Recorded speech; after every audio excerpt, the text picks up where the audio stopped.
साथ हिलाल नकवी साहब हैं, आप कांग्रेस की नुमाइंदगी कर रहे हैं। डॉक्टर चंद्रमोहन हैं, आप भारतीय जनता पार्टी के नेता हैं। गोविंद पंत राजू हमारे साथ हैं, आप हमारे स्थानीय संपादक हैं। और हमारे साथ नोएडा में डॉक्टर के बुखारी साहब हैं, आप मशहूर धर्मगुरु हैं।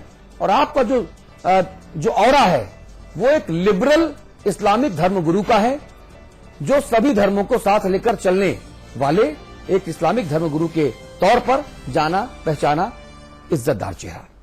आप सभी का बहुत बहुत स्वागत। तो बाबा रामदेव को भाजपा के PM in waiting Narendra Modi और छत्तीसगढ़ के मुख्यमंत्री रमन सिंह का प्रचार करना महंगा पड़ा। सबसे पहले तो चुनाव आयोग ने छत्तीसगढ़ में बाबा रामदेव का राजकीय अतिथि का दर्जा छीना। उसके बाद चुनाव आयोग ने जिले के कलेक्टरों से बाबा रामदेव की सभाओं की रिपोर्ट मांगी और रामदेव के शिविरों का खर्चा बीजेपी के चुनावी खाते में जोड़ दिया।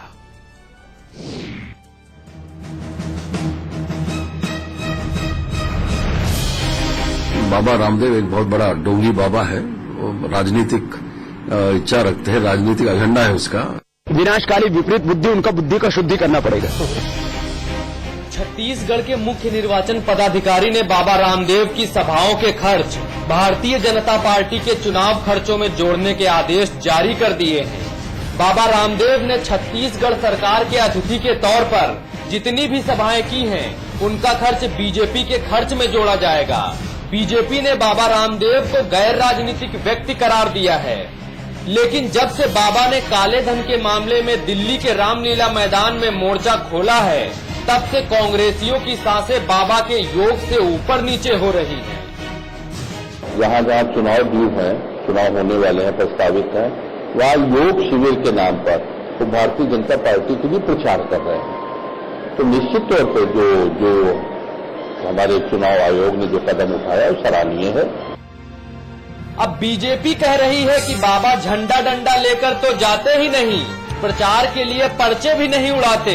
बाबा तो बीजेपी के आदमी भी नहीं हैं। भगवे के भ्रम से ही सही भारत का भाग्य बदल जाए तो बेहतर ही है। जो प्रचार सामग्री है उसका प्रयोग तो बाबा रामदेव जी के कार्यक्रमों में नहीं हो रहा था।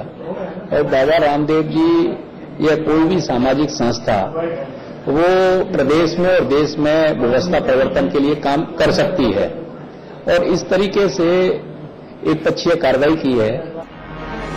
पार्टी कोई भी हो, चुनावों में किसी का बेड़ा बाबा पार लगाते हैं, किसी को मौलानाओं से मोहब्बत हो जाती है, कोई दिन के उजाले में आशीर्वाद लेकर आता है, कोई चांदनी रात में दुआ कबूल कराने का जुगाड़ लगाता है, कोई किसी पार्टी में न रहकर 84 कोस का चक्कर लगाने को तैयार रहता है, कोई मौलाना होकर भी रिश्तेदारों को लड़ाने के लिए गाल फुलाता है। लेकिन रमन सिंह के राज्य में चुनाव आयोग ने बाबा का बिल बीजेपी पर फाड़ा तो बाबा कांग्रेस पर बौखला गए। इलेक्शन कमीशन का तो हम काम कर रहे हैं कि लोग वोट करें, अच्छी सरकार बने। अब जो कांग्रेस का स्टैटिस्टिक्स डिपार्टमेंट है उसका तो विनाशकारी विपरीत बुद्धि, उनका बुद्धि का शुद्धि करना पड़ेगा। बाबा रामदेव के प्राणायाम का फायदा बीजेपी उठा रही है। मुस्लिम धर्मगुरु सैयद अहमद बुखारी के इल्म को सपा ने आधार बनाया था। कांग्रेस भी धर्मगुरुओं की पताका को बेहतर भुनाती है। चुनाव आयोग के इस कदम के बाद धर्म को धंधा बनाने वाले सियासी करतब्बाज कोई और काट निकाल ही लेंगे। आलोक पांडे, लखनऊ, समाचार प्लस। डॉक्टर चंद्रमोहन, पहला सवाल मेरा आपसे ही रहेगा जी कि भाई अभी तक जब नरेंद्र मोदी के समर्थन में बाबा अपने समर्थकों को भाजपा की तरफ मोड़ रहे थे तो आप सब लोग मोहित थे, मंद मंद मुस्कुराते थे और मोहित होते दिखाते थे। लेकिन जब आज ऐसा हुआ तो फिर आप लोगों ने बाबा से एकदम पल्ला झाड़ लिया। नहीं, अतुल जी, पल्ला झाड़ने का सवाल नहीं है। बाबा रामदेव भारतीय जनता पार्टी के सदस्य नहीं है, भारतीय जनता पार्टी ने ये कहा है। और सदस्य ना होना एक विषय है और कोई किसी का समर्थन कर रहा है। आप अगर कोई किसी की प्रशंसा कर रहा है, किसी विचार की प्रशंसा कर रहा है, तो इसमें क्या बुराई है? नहीं, विचार बाबा रामदेव चाहिए, लेकिन जब आप व्यक्ति के सामने चारक और चाटुकार बन के दंडवत चरण वंदना करते हैं तब सवाल उठते हैं। और बाबा रामदेव ने विचार का, हिंदुत्व के विचार का अभी तक वो लगातार प्रचार करते थे। अच्छी बात है, क्या दिक्कत है, करो आप। जी, सवाल तब उठता है जब आप नरेंद्र मोदी को पीएम इन वेटिंग के तौर पर बताते हो और राहुल और सोनिया गांधी के ऊपर अभद्र टिप्पणियां करते हो, यानी कि अब आप पार्टी बन गए। तो यहां पर विचार कहां रहा? यहां तो व्यक्ति की चाटुकारिता हो गई। नहीं, व्यक्ति की चाटुकारिता नहीं है। आज पूरे देश में जो माहौल है, उस माहौल के कारण से रामदेव जी ने पहचाना और उसको उन्होंने स्वीकार किया। हाँ। और उन्होंने अपने समर्थकों तो इस देश के माहौल को चुनाव आयोग कहीं नहीं पहचान पाया, ये भी आपकी गलती है फिर तो? नहीं, हमारी गलती नहीं है। चुनाव आयोग अब जो आज छत्तीसगढ़ में हुआ है, हाँ। उसके कारण चुनाव आयोग की गरिमा बनी रहे, ये एक बड़ा सवाल हो गया है। हाँ। क्योंकि चुनाव आयोग ने जो एक तरफा कार्रवाई की है रामदेव जी के विषय पर, वहां जो मेरी जानकारी में है, वहां न तो भारतीय जनता पार्टी का चुनाव चिन्ह प्रयोग हुआ, हाँ। न भारतीय जनता पार्टी का झंडा प्रयोग हुआ। वो अपने समर्थकों के बीच में चर्चा करते हुए, हाँ। अगर कोई चर्चा में कोई बात आई, किसी संदर्भ के कारण बात आई, तो उसको अगर जोड़ दें भारतीय जनता पार्टी से तो उचित नहीं होगा। डॉक्टर मीडिया के डॉक्टर चंद्रमोहन, इस सवाल को मैं ऐसे पूछता हूं। मैं एक पत्रकार हूं, समाचार पत्र का कार्यकारी संपादक हूं, रोज रात के 8 बजे आपके साथ बैठता हूं, हमारे 20 करोड़ दर्शक हैं। अगर मैं इस मंच से कहने लग जाऊं कि नरेंद्र मोदी को देश का प्रधानमंत्री बनाओ, नरेंद्र मोदी इस देश की आवाज है, नरेंद्र मोदी युवा हृदय सम्राट है, कांग्रेस ऐसी, कांग्रेस वैसी, सोनिया ऐसी, राहुल वैसे, तो हमारे इस उद्बोधन को क्या मानेंगे आप कि मैं मोदी का समर्थन कर रहा हूं? अब मैं समाचार प्रेस का कार्यकारी संपादक होकर अगर मोदी का समर्थन कर रहा हूं, यानी कि मैं भारतीय जनता पार्टी के पक्ष में लोगों को एकजुट करने के लिए अपने इस मंच का बेहदा इस्तेमाल कर रहा हूं, तो चुनाव आयोग मुझसे सवाल पूछेगा ना। वही काम तो उसने रामदेव के साथ भी किया, इसमें क्या दिक्कत है? और अब आप लोग चुनाव आयोग पर सवाल उठा रहे हो। कल तक चुनाव आयोग बड़ा अच्छा था जी, आज चुनाव आयोग खलनायक हो गया। नहीं, हम चाहते हैं कि चुनाव आचार संहिता का पालन हो। भारतीय जनता पार्टी सदैव से चुनाव आचार संहिता के पक्ष में रही है। हाँ। और चुनाव में अच्छी परंपराएं जन्म लें, इसके हम पक्षधर हैं। और चुनाव आयोग कार्रवाई करता है, उसका स्वागत करती है भारतीय जनता पार्टी। लेकिन आपकी तो अमीर पार्टी है, करोड़ों रुपया है, क्या दिक्कत है? यहां वहां से भी लेते हो। सुनता बाबू सिंह कुशवाहा को जब लाए थे, बोले सुना तब भी मिठाई आई।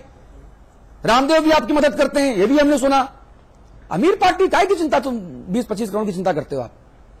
लेकिन अतुल जी, इसमें बात केवल इतनी नहीं है। हाँ। बात व्यवस्था की है। हाँ। रामदेव जी एक वैचारिक संगठन चला रहे हैं, एक व्यवहारिक संगठन चला रहे हैं, उसके उनके समर्थक हैं। हाँ। उनकी बात है। इसमें हाँ। भारतीय जनता पार्टी चुनाव खर्चे से नहीं भाग रही। हाँ। चुनाव खर्चे से कोई विषय नहीं है, ये विषय व्यवस्था का विषय है। नहीं, और इसकी व्यवस्था के विषय पर तो मैं सवाल उठा रहा हूं। चुनाव आयोग ने जो सवाल उठाया और जो व्यवस्था दी, मैं अपने आप को उससे संबद्ध करता हूं, अपने आप को उससे सहमत हूं।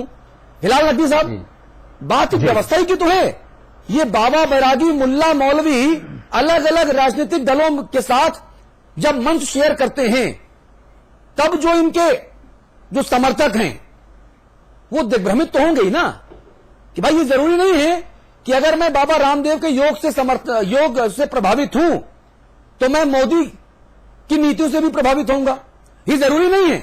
लेकिन बाबा रामदेव जो उनके योग साधक हैं, अपनी विचारधारा को उनके ऊपर थोप रहे हैं और भाजपा उसको कैश करा रही है।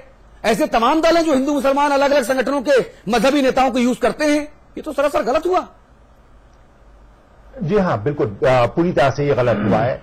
देखिए, यहाँ के ऊपर जहां तक कि बाबा रामदेव साहब का सवाल उठता है, तो बाबा रामदेव एक योग गुरु हैं जिनकी अपनी एक अलग योग गुरु के नाते छवि होती है। हाँ। लेकिन जब कभी भी वो छत्तीसगढ़ जाते हैं, वहां के ऊपर वो किसके मेहमान हैं, वहां के ऊपर कौन सी रूलिंग पार्टी है, इन सब सवालों का भी जवाब मिलना चाहिए। तीसरी बात इसके अंदर जो सबसे महत्वपूर्ण है वो ये है कि इस तरह से जितने भी फिल्म स्टार्स होते हैं वो भी आते हैं, वो भी आकर के जो है अपनी राय व्यक्त करते हैं। तो क्या फिल्म स्टार्स आते हैं, ना डंडा लेके आते हैं, ना झंडी लेके आते हैं, ना चुनाव चिन्ह लेकर के आते हैं। वो जो है वो खाली एक मंच पे आते हैं और किसी व्यक्ति विशेष की तारीफ करते हैं। तब तो ये सब जो है ये आचार संहिता के अंदर आएंगे ही नहीं और चुनाव आयोग जो है वो इनके सबके खर्चे कहां डालेगी। निश्चित रूप से आप जहां के पर चुनाव आचार संहिता लग चुकी है, जहां पे चुनाव होने वाला है, वहां पर जाकर के किसी भी राजनीतिक दल का अगर समर्थन कर रहे हैं तो आप उस राजनीतिक दल का प्रचार और प्रसार कर रहे हैं। और हमारी समझ में नहीं आता कि बाबा रामदेव इस बात को मानते क्यों नहीं है, या बीजेपी इस बात को क्यों नहीं मान लेती है कि हाँ वो जो है वो बीजेपी के साथ जुड़े हुए और बीजेपी का प्रचार और प्रसार कर रहे हैं। ये छद्म रूप से जो प्रचार किया जा रहा है, ये निश्चित रूप से भारतीय प्रजातंत्र के लिए एक बहुत बड़ा खतरा है। वो चाहे बाबा रामदेव रामदेव हो या कोई मौलवी हो या किसी भी और धर्म के नेता हो, इसको तो वैसे भी पूरी तरह से चुनाव आयोग को अपने संज्ञान में लेना चाहिए और किसी को भी इस तरह से छद्म रूप से प्रचार करने की इजाजत नहीं दी। भाई गोविंद पंत राजू, क्या ये ठीक वैसा ही है जैसे राष्ट्रीय स्वयंसेवक संघ का सांस्कृतिक राष्ट्रवाद, सांस्कृतिक और वैचारिक राष्ट्रवाद के नाम पर वो भाजपा को जिस तरह से रिमोट के तरीके से डील करते हैं, क्या बाबा रामदेव भी उसी आरएसएस की नीतियों पर आगे चलना चाह रहे थे जिसको चुनाव आयोग ने आज विराम लगा दिया? क्या ये ठीक वैसी सांस्कृतिक राष्ट्रवाद है? नहीं, सांस्कृतिक राष्ट्रवाद बिल्कुल वैसा तो नहीं कह सकते, लेकिन कहीं न कहीं बाबा रामदेव की जो राजनीतिक महत्वाकांक्षाएं हैं वो भी इसके पीछे हैं।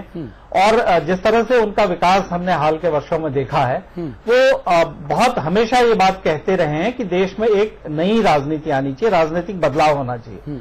और उत्तर प्रदेश में जब विधानसभा का चुनाव था तब कांग्रेस के साथ उनका सीधा टकराव हुआ था। बादा में उनको काले झंडे दिखाए गए थे, 2-3 जगह कांग्रेस के कार्यकर्ताओं से उनकी सीधे भिड़ंत हुई थी, लेकिन बाकी किसी राजनीतिक दल के पक्ष में उन्होंने कोई बात नहीं कही थी। उत्तर प्रदेश में जब चुनाव की प्रक्रिया चल रही थी, वो मुलायम सिंह यादव के पास गए थे, उनको आशीर्वाद दिया था, अखिलेश यादव को आशीर्वाद दिया था और चुनाव जीतने के बाद भी गए थे।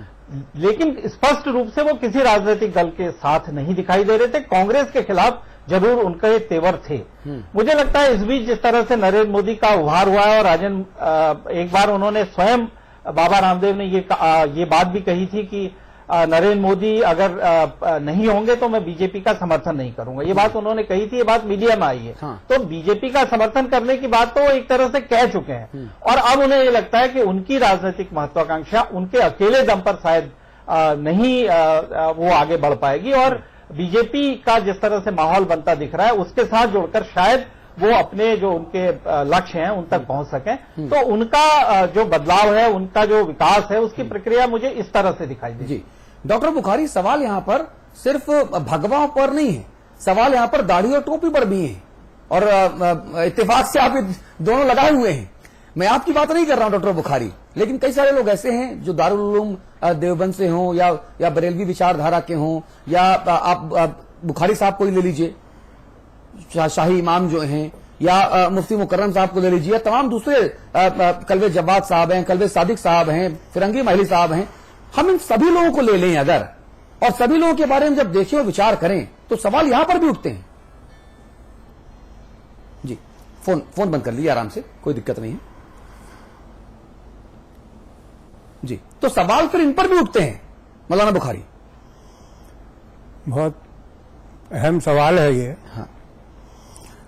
और सियासत के अंदर जिस तरीके से मजहबी रहनुमाओं का, उनके लिबास का, उनके रहन सहन का इस्तेमाल होता है, उसकी पाबंदी सभी पार्टियों पर लगनी चाहिए।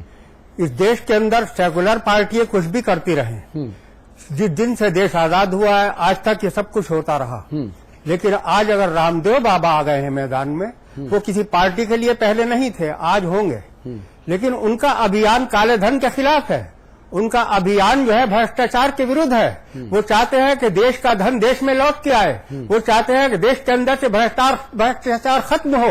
इसी जज्बे के तहत वो ये चाहते हैं कि देश की राजनीति में बदलाव आना चाहिए, मुल्क के अंदर इनकलाब आना चाहिए, ऐसी पार्टी और ऐसे लोग आने चाहिए जो मुल्क के अंदर ईमानदारी के साथ सबको साथ लेकर चलने का काम करें, और इस मुल्क में अच्छा एक माहौल बने। मजहबी लोगों का इस्तेमाल जो पार्टियां भी करती रही हैं उन सबके नाम आने चाहिए। हमेशा हुआ है, अव्वल दिन से आज तक मजहबी तंजीमों ने आज भी कर रही हैं काम। इलेक्शन कमीशन का ये कदम हमारे लिए काबिल तारीफ है, और उसकी जो है हमें अपने दिल से सराहना करनी चाहिए, लेकिन वो सबके लिए होना चाहिए। ठीक है, किसी एक पार्टी, किसी एक शख्स, किसी एक मजहब के मानने वालों पर नहीं, बल्कि सबके ऊपर ये बराबर लागू होना चाहिए कि कोई भी मजहबी रहनुमा, कोई भी मजहबी तंजीम, कोई भी मजहबी संस्था, किसी भी, और ये मैं ये कहता हूं, ये सिर्फ आचार संहिता में ही नहीं, बल्कि इसका इस्तेमाल जो 12 महीने होता है इस पर सख्त होना चाहिए, पाबंदी लगनी चाहिए। कैसे लोग जो मजहब के नाम पर 12 महीने सौदा करते हैं, कई पार्टियों से सेकुलरिज्म के नाम पे जो उन्होंने कोट वर्ड बना रखे हैं, सांप्रदायिकता और गैर सांप्रदायिकता, मजहबी गैर जानिबदारी और मजहबी रवादारी, सेकुलर और गैर सेकुलर, ये सेकुलरिज्म है, ये वो अल्फाज हैं जिनके जरिए से कई कई पार्टियों का ब्लैकमेल किया जाता है। इनके ऊपर पाबंदी लगनी चाहिए ऐसे अल्फाज के ऊपर, और साफ साफ जिसको जिसकी हिमायत करनी है उसका